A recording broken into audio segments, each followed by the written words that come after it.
Hello, you beautiful soul. Welcome to the podcast. This is Zia, the Mystic Visionary, and I'm here to pick my word for the week. And if you don't know what that means, you can check in the show notes and get taken to a website, or you can listen to episode number 1 that explains it all. All right, I've got my little magic box here, and my crystal in there. And I'm gonna feel around for the right word for this week. Let's see. Who has written a word for the week? Let's pick one. Here it is.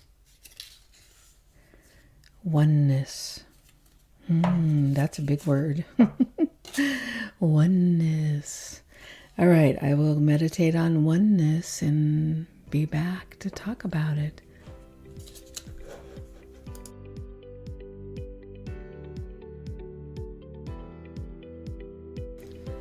Okay, I'm back for meditating. Oneness, it's such a big word, and it has so many meanings. Well, it has one meaning, oneness, but it means something big, and it means something different, I think, to everybody. When I was meditating, I remembered the old joke. What did the Buddhist monk say to the hot dog vendor? Make me one with everything. And then he paid the hot dog vendor with a $20 bill and held out his hand, waiting to get his change. And the hot dog vendor says to the Buddhist monk, change comes from within. I always love that joke.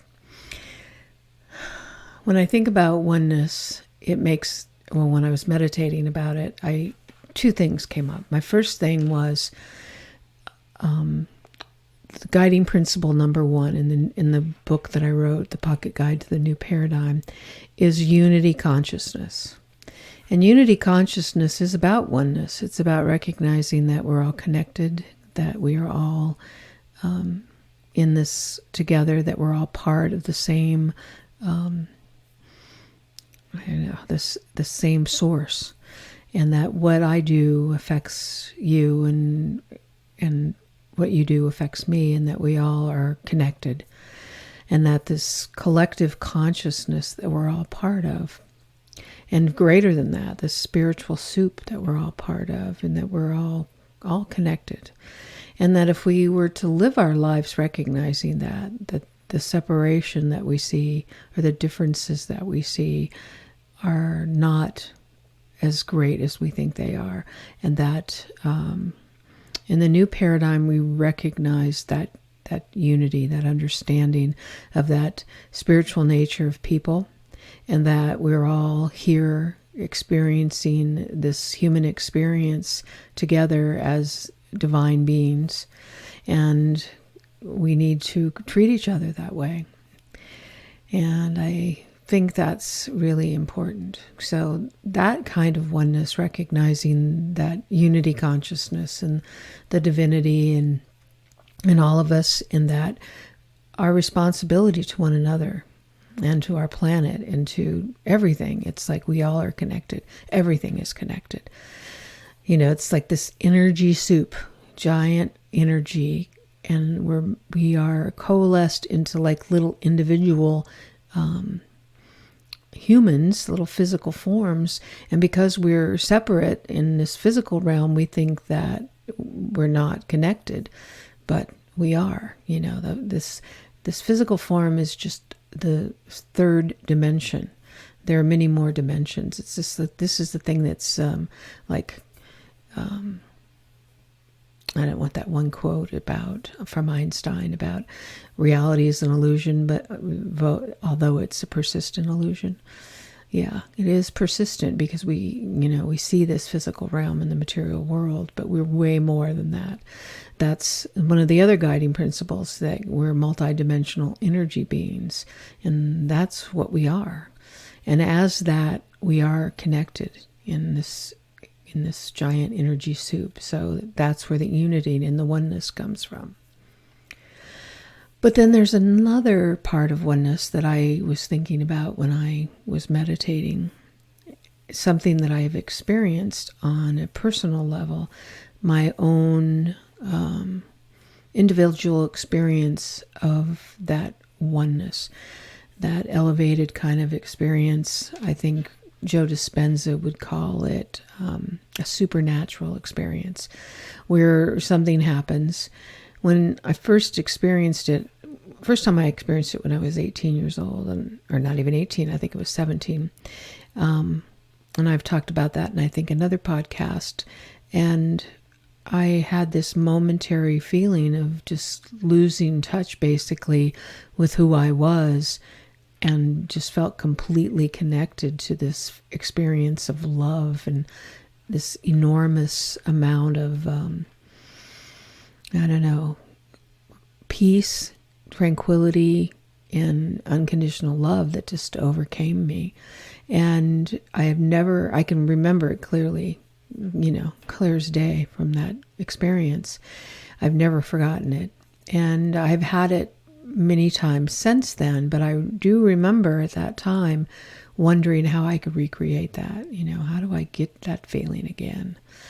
Well, and the way I found for me to get that feeling is through meditation and learning to quiet my mind and get into this sort of altered state. And when I can do that, then I'm able to experience that kind of centered feeling of connecting with this amazing feeling of love and connection, and beyond my human experience. It's just this sensation that feels supernatural, like Joe Dispenza talks about. But also what Joe Dispenza talks about in his book, Becoming Supernatural, is the different, the brain stages, the alpha, the beta, the theta, the gamma, and how we go through those with our brain being either highlighted or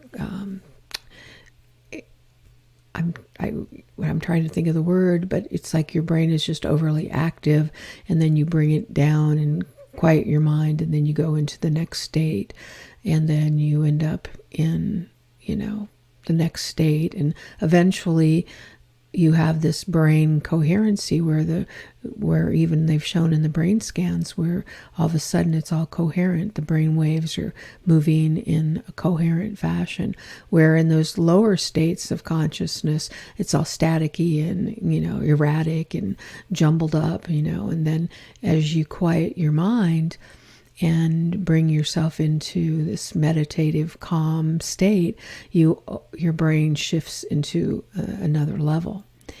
And one of the ways that I have recognized that it works for me is this connection to my third eye and my pineal gland. And I also learned from Joe Dispenza that our pineal gland has little crystals on it, and it's right in the center of our brain. So it's like a receiver and transmitter.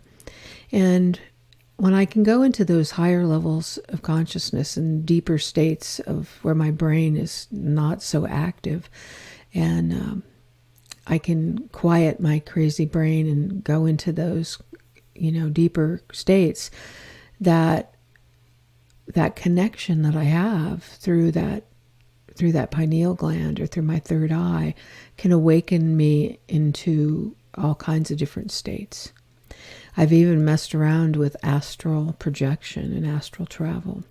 And I used to just kind of laugh at that, it's like people astral projecting or astral traveling. But now that I've experienced it, I understand it is something that we can do. It's something people have the ability and power to do. But I've also experienced, and I can do it now pretty regularly, is that coherent brain where I have this sense of overwhelming peace, overwhelming sense of open-hearted love, like, beyond like human love, just this enormous, immersive, unconditional love and acceptance that feels just amazing and makes all the time that I spend meditating worthwhile. And it doesn't happen every time I meditate. It happens occasionally. But when it does, it's like that is the reward for the practice of meditation. That is a reward for consciously quieting my mind and taking the time to practice that. It is a practice, it's a discipline to learn how to go into silence, quiet your brain, quiet your mind, and connect with that bigger field, that allow my pineal gland, I can imagine it as like, the crystal being like a transistor, and it's sending off, energy and wave links out into the cosmos, into the quantum, and connecting with that field. And that field is like you get taken away from all your worries, all your concerns, all your identities, all the things that you thought were important were no longer important. It's like all that just goes away, and you're in this state of just bliss. And it feels pretty darn good. And that's, to me, that is connecting with the oneness on a personal level. And so I do meditation, and I practice some different types of meditation so I can experience that, and other things, like I said, the astral travel. And going into the quantum field and looking for or connecting with energy that's like-minded or connected. It's basically what I do when I do my meditation for these podcasts. I go and I clear myself. I do this whole centering exercise in my head. It's like I ground with the earth. I open to the central sun. I imagine I open my arms and I just free myself. I quiet my mind and I open myself to that channel of that oneness, that 0 point field is what I call it. And I go there, and then I bring up whatever the word is, and I just think that word, oneness. And then I just wait for thoughts to come or information to come.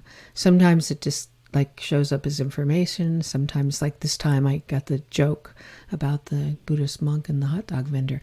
It's like, stuff just starts coming to me, and I don't participate. The only way I participate is trying to get into that zero field of nothingness, so that I can open up to this field of everything's possible. And then information comes to me. And then when I'm doing the meditation, I don't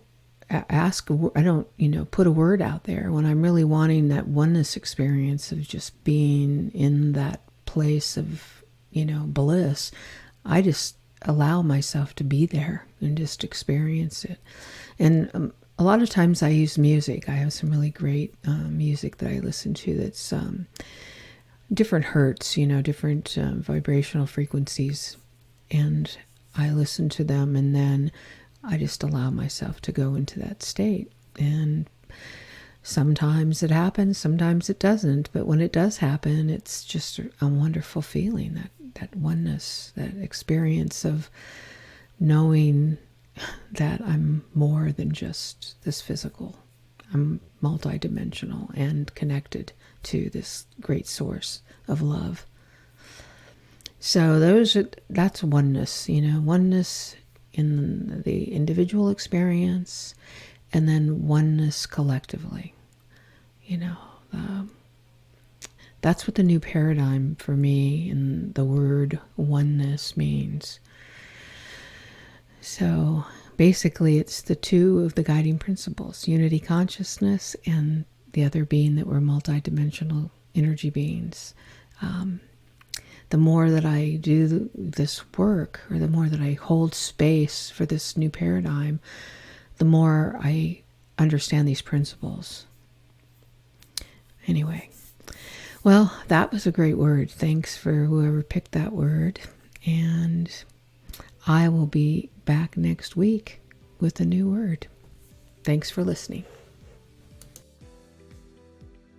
If you want to learn more about the 5 guiding principles of the new paradigm, you can listen to my audiobook, which is the Pocket Guide to the New Paradigm, which is a free audiobook on YouTube. I'll link it below. And the other thing that I available is the Heart Archetype Quiz. It's a short quiz that answers the question, am I listening to the call of my heart? And you take the quiz and you'll discover what might be blocking you from living the call of your heart. And I think that's what we're all being called to do right now, is to look inside, connect with our heart, and follow its guidance. All right, thanks for listening, and I'll see you.